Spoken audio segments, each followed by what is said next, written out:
Hi, welcome to your twin flame reading for today for the divine masculine and the divine feminine energy going on in your union and also the union energy itself. So today I have Angel Tarot cards by Doreen Virtue, and then I have one Notes from the Universe on Abundance by Mike Dooley. Looks like it got put on the table upside down. It's like I was looking at it, but I didn't really realize it until now. I took a picture of it upside down. So it's like you're doing a somersault at the beach or a flip or whatever you like to do. So we're gonna just turn that around and look at this card first. So you want what you want because you know it's possible. If it wasn't, you wouldn't. This is powerful. Embrace it. For whatever else you believe or don't believe, this belief alone can take you the distance. And what you want wants you, the universe. So, it's like such a simple message, but it's also a lot to take in. I'm going to read it one more time, or if you want to pause the video and read it to yourself, you're obviously welcome to do that. You want what you want because you know it's possible. If it wasn't, you wouldn't. This is powerful. Embrace it. For whatever else you believe or don't believe, this belief alone can take you the distance, and what you want wants you, the universe. So the question here is, do you believe that, what you want is possible? Like, do you believe that what you want is there for a reason? And do you believe in your desires? Because why would you believe in something that was impossible? I mean, maybe if you have a desire for manifesting a unicorn here on Earth, it might might be an interesting challenge there for you, but generally speaking, even with that, there might be something underlying there. It's like, oh, I really want a unicorn. Well, what do you really want about the unicorn? What's the feeling there? Do you actually perhaps desire a really beautiful horse? And then maybe more playtime in your reality, because unicorns are fantasy, magical, feel very childlike in a lot of ways too, a sense of that innocence. Do you need to spend more time paying attention to fantasy stuff, or are you interested in the astral realm and just the truth of it, the different dimensions and how they all are really one? So this unicorn example is an interesting one, but it's a more far-fetched example, and I guess that the reason that I felt, it coming through me as an example is because even those kinds of things that you desire still have meaning, and even if it's not gonna be the thing itself, I had a dream last night about living in the Taj Mahal, and that's probably not going to happen, but what's the truth of your desire there? If that is something that you're really thinking about often, what do you really want there? So it's also safe to look more closely and get more intimate with your desires and dreams, because if you really keep them at bay, you're not calling them in so well. You're going to attract eventually everything that's meant for you, almost despite yourself. But that could, do it the slow way, basically probably lifetimes and so forth, or you can just do the work required, and so much of it is just about releasing resistance to love and loving yourself. It doesn't matter what things look like on the outside. It doesn't matter what people tell you. It doesn't matter who it is that's telling you what. It's really just, it is truly about loving yourself and about your personal relationship with the divine. And that doesn't disclude other people. I mean, the divine comes through other people as well. And it does not disclude your twin flame. But you having that foundation with the divine is like, you putting, like, appropriating that energy and that love appropriately. And then it's much easier for you and your twin flame to harmonize on deeper levels, because you're not trying to get something from something that, in a way that isn't, it's not going to work. Like, it doesn't actually feel good. Same thing with your desires and what you want. If you are thinking something's impossible, you're probably just like directing your energy the wrong way. And it's safe to just have compassion for yourself, but just, be willing, even if you're not, you're so stubborn right now or whatever, somewhere within you, like, keep your willingness to change and cultivate that. And, like, you can always kind of go to that place within. And that's the same place where you love yourself, like that's the same love. And it's really, again, your relationship with the divine right there. Because, in specific moments, you may be angry, you may be stubborn, whatever, and like, it's safe to just go through that, right? That whole process. But even underlying in those moments, if you just keep cultivating that faith and love and trust and willingness to change and evolve and expand, then that's inevitably going to happen. And sometimes you do have to go through those difficult feelings to get to the other side. But just your willingness to do it and not resist it can really, like, it's like, oh, that wasn't so ugly or whatever as, thought it was going to be. So, yeah, everyone has their own journey. And it's also safe for you, like, if you have the desire for your journey to be easy and everything, it's safe to embrace that, right? Like, you don't need to hold on to some story, just because you read a book in the 4th grade about, like, some movie star that was really dramatic and really interesting doesn't mean your life needs to be like that. Like, it's not actually fun, right? And it's safe to rewrite those kinds of stories and even rewrite them for the next generation, for kids. Like, wouldn't it be nice if there were more stories of, people actually truly coming together as twin flames and being happy? Like, that'd be really awesome. There's already some, but, the world could definitely use more. And you can do that. I mean, you don't have to necessarily be famous, but you can be. And anyway, like, you're gonna have an influence when you're sharing, like, when you're loving and you're sharing that love.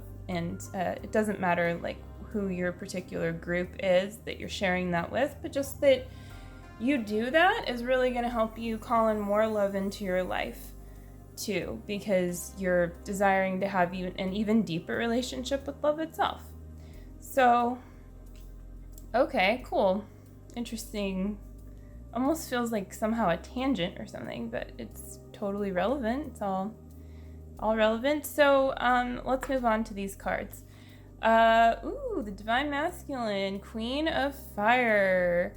Confident, warm, intelligent, and graceful. Stretch your wings and fly. Don't underestimate yourself. Assert your independence and creativity. So this is very encouraging to the Divine Masculine to really allow yourself to be, your creative, cool, awesome self, and be confident in that place.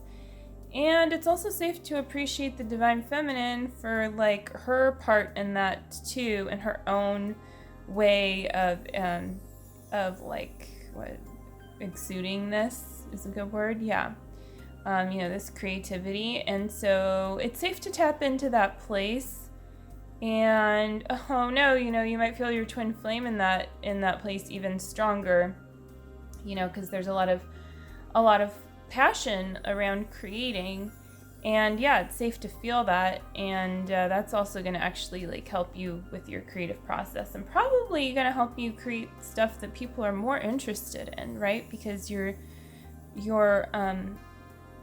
bringing everything into that place when you're not somehow hastening you're not, like, stopping the process, the creative flow. You're not saying, oh no, I don't want to feel like that I want to feel that love there. Like, that feels a little bit intense, or like I then, then I have to look at that more deeply. I mean, you want that, right? Like, so what's your resistance to it? So it's time to let go of resistance, and it's time to take off in a certain area of your life. So yeah, just like, don't be afraid to do that, basically, and feel good about whatever it is that you are doing, making, whatever the creativity, that word really brings up for you first and foremost. So the Divine Feminine's card, oh no, 10 of Fire. Ooh, I don't want to get that too close to the fire, speaking of fire. Too much work. Accept help from others. Life is out of balance. Stress-related health concerns. So it's interesting. We have a Queen of Fire and a 10 of Fire. 10 of Fire. And yeah, I mean, this is like a pretty clear indicator. Like, hey, Divine Feminine, it's time for you to relax. And it's time for you to really let go of any energy that isn't truly yours and surrender it. And if you even need to go to some places, within that like feel like inwardly confrontational, like you have some anger there, something to address and let go of so you can get to the underlying feelings, it's okay. Like, you need to put yourself first right now. And this is actually really helping the Divine Masculine with his creative process, because it's both of you as one consciousness, and it's like really saying, like, yes, like, I matter and I am worthy of like the care needed to fully have my creative process in the flow. Like, our creativity, like the creativity of our union, is worth sharing. And what you're really even saying on a deeper level is, hey, God, like, the way that you make me, I'm respecting that, and I choose to like do what you've actually like, made me to do. I feel like there's a more eloquent way to put that, but that's okay. It gets the point across. Yeah, so this also speaks, the dragon and the tail thing is like the nodes with astrology. And so it speaks to like looking at the future and looking at the past, like looking at your life purpose and looking at where you've come from and where you're going, and really shedding anything that you don't need, and not being afraid to say no to the things that are low vibe or truly, aren't serving your highest good. And you can just do that in any given instance. It's like, I choose this, I don't choose this. I say yes to this good feeling. I say no to this other bad feeling. And if something keeps creeping up and there's a trigger there, like you feel triggered, then you want to use the mirror exercise. So I think that the key word here that keeps coming back to is balance. So it's like, just go deeper with balance, like with whatever that means for you. Like, oh, I feel hungry right now, because actually I do feel hungry myself. Anyways, but that's okay. I know I'm gonna eat after this. And but yeah, then it's like, okay, so are you going to take care of that, basically, like in a reasonable amount of time, and rebalance yourself there? And what can you do to kind of set yourself up for more success? Like, if you're getting too hungry often, maybe it's like, oh, I need to like make some things ahead of time to have around. I need to remember to get like a snack at the store that I'm actually going to eat, whatever works for you. But like, take care of yourself. Like, be your own mother, like, and let the divine come through you in that place. And the last thing that's really coming through in this card is it's safe to like relax into your divine masculine, but also to relax into yourself as the divine feminine, and lose any like of your masculine shell. And sometimes this can actually like be so deeply embedded inside of you too, that it's like, you don't want to let go of it because it's a very unknown thing to you. But it's safe to do that because you can see how it's not serving you, and it's also very attractive to your twin flame to not try to like take on the energy that is not yours to do, and you'll have plenty to do just being yourself. Don't worry. So yeah. Okay, so the last card for the middle time, the union, middle time. I don't know where that came from. Number 8, justice. So this is, again, it's about balance. The number 8 is very much balance. Archangel Raguel. But yeah, very Libra card. Is basically looks like everything Libra here. Fair and just decisions. Do what you know is right. Stand up for your beliefs. So yeah, this is going back again to balance. It's about saying yes and no to what it is that you truly desire in your vibration, and knowing, trusting that like as you really go there, and you recognize the power that has, your choice has, that you really are calling that in to your reality in various ways. And you can let go of expectations there, but you do what you know is right, not because of having an expectation of what you will get or receive, or even be able to give, but you do what you know is right because it feels good. It feels like the right thing to do, but you do it also without the expectation of needing to be right. Again, like it's all about the divine truth and going deeper there. So if you hold on to needing to be right about something, you'll often find that gets thrown back in your face. And you get to choose, do you want to keep holding on to like needing to be right? Or do you want to just like surrender that and go to the next level here and really like find peace? And it doesn't even necessarily mean you're wrong, which you might really enjoy hearing. But it doesn't matter. That's the thing, right? Like it's just about finding the peace. Kids are really good at this, and sometimes animals too, like about like kind of like, do you really want to like, hold on to your justification or whatever it is, because it's not that you aren't justified in saying or doing something, but then like a new point in the relationship or whatever it is, whatever you're interacting with comes to be, and then it's time to look at right where you are, not where you were 5 seconds ago or wherever ago.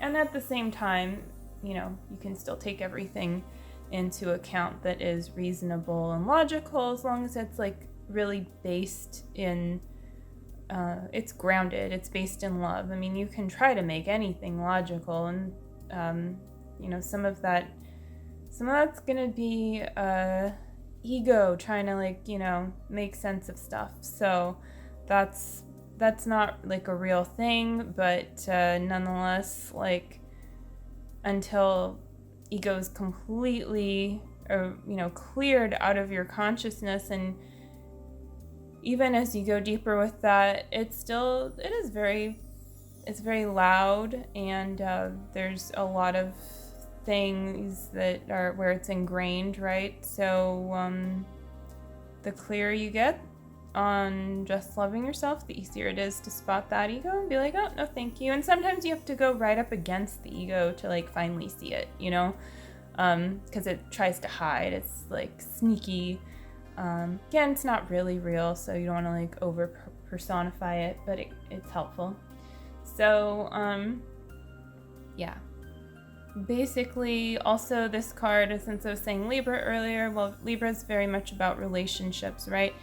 And so this is really actually like very attractive to your twin flame. I mean, because you don't always think about justice as being sexy, right? But actually it is very magnetizing for your union, and because it feels very safe, and like when you feel safe and you feel that deep level of friendship, which is also, about relationship again and about balance, then it's much easier to go to more intimate places, specifically with your twin flame, where you're designed to go and be with your twin flame romantically and so forth.